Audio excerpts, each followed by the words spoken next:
अस्सलाम वालेकुम व्यूअर्स, उम्मीद है आप सब खैरियत से होंगे।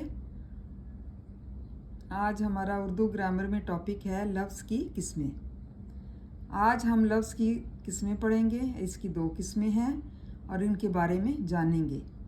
लफ्ज़ की पहली किस्म लफ्ज़ मौजू है, मतलब लफ्ज़ मौजू जो है इससे क्या मुराद है या इसकी क्या तारीफ़ है। लफ्ज़ मौजू जो है इसके मायने क्या हैं। वो लफ्ज़ जिसके कुछ ना कुछ मायने हों लफ्ज़ मौजू कहलाता है, मतलब कोई ना कोई मायने जो है ये देता है लफ्ज़ मौजू।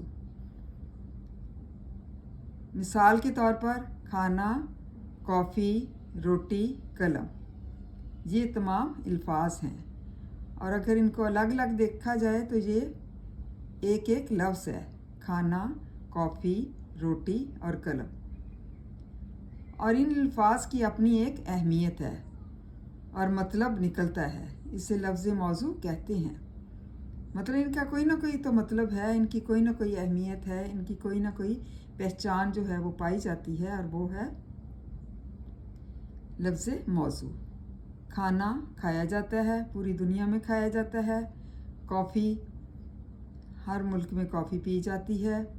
रोटी पूरी दुनिया में खाई जाती है। कलम से लिखा जाता है, हर काम जो है वो कलम से किया जाता है।